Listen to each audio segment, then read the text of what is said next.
ইলাহাবাদ থেকে। ইলাহাবাদ থেকে আপনি প্রয়াগরাজ গেছিলেন? হ্যাঁ, গেছিলাম। ওখান থেকে তারপর এসেছেন। এখানে কতদিনের জন্য থাকবেন? 3 দিনের জন্য। 3 দিনের জন্য। ও আচ্ছা, আপনার আখড়া কি ওখানে যেটা দেখে আসলাম? হ্যাঁ। ও আচ্ছা, আপনার নাম? আমার নাম ভূত মাতা নন্দগিরি কামাখ্যা। ও কামাখ্যায় থাকেন?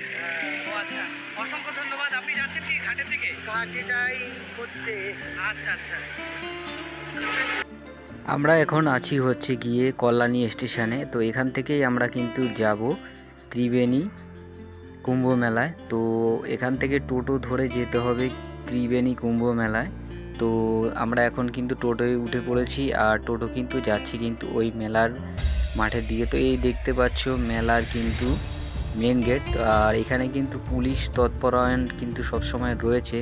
তো মেন গেট দিয়ে ঢুকেই কিন্তু আমরা এখন সামনে গিয়ে দেখব আর মেলার ঘাটের দিকে যাব। সমস্ত কিছু বিস্তারিতভাবে কিন্তু এই ভিডিওতে তোমাদের দেখাবো আর আলোচনা করব, আর সব কিছু কিন্তু তোমাদের জানাবো এই ভিডিওতে কোথায় কি করবে। তো ঢুকেই কিন্তু দেখতে পাচ্ছ ওইদিকে ডান হাতে কিন্তু একটা ক্যাম্প বসেছে। এই ক্যাম্পে কিন্তু মূলত সন্ন্যাসীরা কিন্তু এই ক্যাম্প থেকে টিকিট নিয়ে কিন্তু যার যার জায়গা স্থানান্তরিত হবে, মানে যে যেখানে বসবে সেই জায়গাটার টিকিট কিন্তু এখান থেকে দেয়া হচ্ছে। এখান থেকে টিকিট কেটেই কিন্তু ভেতরে এই যে দেখতে পাচ্ছ রাস্তার দু সাইডে কিন্তু সন্ন্যাসীরা মূলত বসেছে, আর মাঝখান দিয়ে কিন্তু দর্শনার্থী বা পুণ্যার্থীতে স্নান করতে যাওয়ার কিন্তু রাস্তা মাঝখানে। আর দু সাইডে কিন্তু নাগা সন্ন্যাসীরা যারা প্রয়াগরাজে গিয়েছিলেন তারা কিন্তু এখানে এসে কিন্তু লাইন দিয়ে কিন্তু রাস্তার দু সাইডে টিকিট কেটে কিন্তু এখানে বসবে। তো বন্ধুরা, ভিডিওটা অবশ্যই তোমাদের ভালো লাগবে। আর এই মেলাটি কিন্তু 2025 সালে কল্যাণী বাঁশবেড়িয়ায় কিন্তু এই মেলাটি কিন্তু হুগলি নদীর তীরে কিন্তু এই মেলাটি অবস্থিত, যেটা মহাকুম্ভ ত্রিবেণী মহাকুম্ভ নামে পরিচিত। তো দেখতেই পাচ্ছ এখানে কিন্তু বিভিন্ন লোক এসে কিন্তু প্রদীপ জ্বালায়, সন্ন্যাসীরা যা পুণ্যার্থীরা আসে এখানে কিন্তু প্রদীপ জ্বালায়। আর এটা হচ্ছে মূলত স্নানের ঘাট। আর তোমরা দেখতেই পাচ্ছ এই পাশে নদীর ওপারেও কিন্তু অনেকগুলো ঘাট রয়েছে, যেগুলো নাম হয়তো আমরা জানি না, কিন্তু ওই যে পিছনেই দেখতে পাচ্ছ ওখানেও কিন্তু নদীর ঘাট আছে। আর এই হচ্ছে মূলত স্নানের ঘাট। আর দেখতেই পাচ্ছ চারিদিকে কিন্তু লোকজন স্নান করছে কিন্তু, আর বিভিন্ন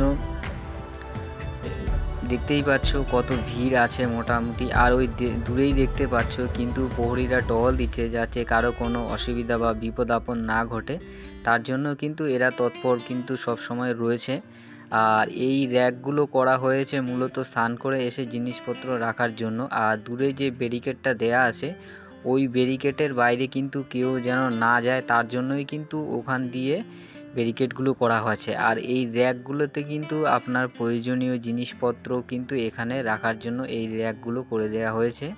আর স্নান করে যাওয়ার পরেই কিন্তু রাস্তার দু সাইডে যেসব সন্ন্যাসীরা বসে তাদের কিন্তু চাল ডাল দেওয়ার বা দিতে হয়, বা দেওয়াটা পুণ্যের কাজ বলে সবাই মানে। আর দেখতেই পাচ্ছ এখানে কিন্তু সহায়তা কেন্দ্র থেকে সব কিছু কিন্তু এখানে তৎপর। আর আইনি ব্যবস্থা কিন্তু এখানে প্রশাসন ব্যবস্থা কিন্তু খুবই সচল রয়েছে, যে কারো কোনো সমস্যা হওয়ার কোনো কিছু ভুল ত্রুটি না হয়, কোনো সমস্যায় না পড়ে, তার জন্য কিন্তু তৎপর ব্যবস্থা করা হয়েছে। আর মূলত দেখতেই পাচ্ছ এখানটায় যে লাইনটা রয়েছে সেটা কিন্তু খাবারের লাইন। আর আমরা যাব এখন ভেতরে। তো দূরে দেখতে পাচ্ছ এখানে একটি ফাউন্ডেশনের কিন্তু ক্যাম্প করা হয়েছে, যেটা হচ্ছে আশার আলো ফাউন্ডেশন। এখান থেকে কিন্তু খিচুড়ির ব্যবস্থা করা হয়েছে দর্শনার্থী বা পুণ্যার্থীদের জন্য। তা দেখতেই পাচ্ছ বাটি বাটি করে খিচুড়ি দিচ্ছে। আর এই ভেতরে কিন্তু এখানে কিন্তু খিচুড়ি রান্না করা হচ্ছে। তো এখান থেকে কিন্তু খিচুড়ি নিয়ে গিয়ে কিন্তু লোকে বাইরে যে পাশের জায়গা আছে সেই পাশের জায়গায় বসে বসে খাওয়ার ব্যবস্থা রয়েছে। তো এখানে এসে কিন্তু খিচুড়ি খাওয়ার ব্যবস্থা রয়েছে। আর তোমরা দেখতেই পাচ্ছ প্রচুর মানুষ কিন্তু এখানে এই মেলায় কিন্তু ভিড় করেছে।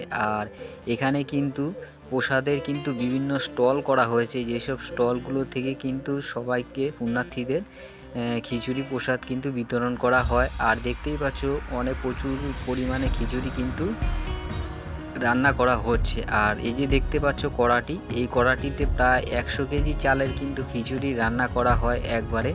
দেখতেই পাচ্ছ কড়াটা কিন্তু অনেক বড়।